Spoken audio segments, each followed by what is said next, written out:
मराठी मुलखात रामाच्या पाऊलखुणा ही नवी सिरीज आम्ही तुमच्यासाठी घेऊन आलोय।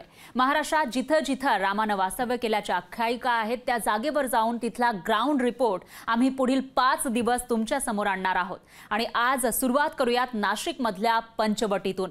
जाता जाता नजर टाकूयात या सिरीज मधील पहिल्या भागावर।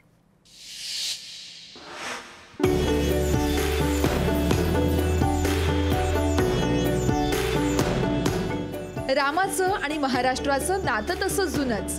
पौराणिक कथांची पानं उलगडली तर रामाच्या नावाचा आवर्जून उल्लेख होतो। रामायण पाहताना आणि वाचताना सातत्यानं दंडकारण्याचा उल्लेख आढळतो। अयोध्येत रामलल्लांच्या मूर्तीची प्रतिष्ठापना होत असताना रामाच्या वनवासातील दंडकारण्यातल्या आठवणींना उजाळा देण्यात येतोय। रामायणाच्या कथा सांगितल्या जातात तेव्हा ज्या ठिकाणांचा आवर्जून उल्लेख होतो त्यात नाशिकचा संदर्भ सर्वात उजवा आहे। रामाच्या वनवासातील पंचवटीतील सांगितली जाणारी पौराणिक कथा आजही तपोवनात भेट दिल्यावर डोळ्यासमोर उभी केली जाते। महाशब्द कुटुंबाकडून कपिला संगमावर असलेल्या पाऊलखुणांची कथा आलेल्या भाविकांसह पर्यटकांना आवर्जून दिली जाते। ब्रह्मा विष्णू महेश यांच्या कुंडासह सीतेच्या रूपांचीही माहिती या ठिकाणी दिली जाते। तसंच रावणाला मारण्यासाठी ज्या बाणाचा उल्लेख होतो तो बाण अगस्ती ऋषींनी याच ठिकाणी दिला असल्याची माहिती महाशब्दे देतात। या संगम किनारी श्री लक्ष्मण प्रभूंनी शूर्पणखा राक्षसिणीचं नाक आणि कान कापलं। नाक गोदावरीच्या पलीकडे टाकलं। नाकाला संस्कृतमध्ये नासिका म्हणतात, म्हणून ते झालं नाशिक।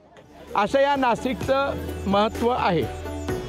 शूर्पणखेचं नाक लक्ष्मणानं कापलं आणि तिथूनच राम आणि रावणाचा संघर्ष पेटला। नाकाला नासिका म्हणतात, त्यामुळेच या जागेचं नाव नाशिक पडल्याचा दावा केला जातो। जिथे ही घटना घडली त्या ठिकाणी विशेष चिरा पडल्याची कथा सांगितली जाते। ही चिरा तपोवनातील कपिला आणि गोदावरीचा संगम जिथे होतो तिथे आहे। तसंच अगस्त्य ऋषींची झोपडी जिथे होती तिथंच राम लक्ष्मणासह सीताही वास्तव्याला होती अशी कथा सांगितली जाते।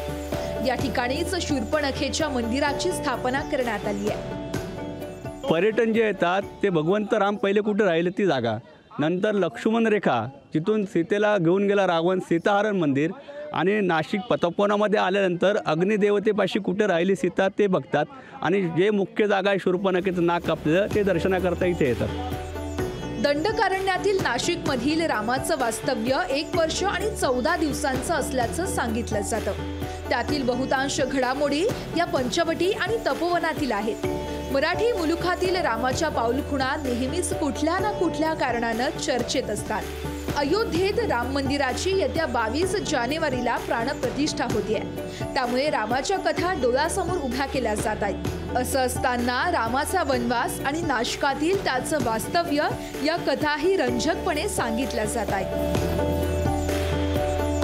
महेश महाले, लोकशाही मराठी, नाशिक। लोकशाही मराठी, ऐका, पहा, जागरूक रहा।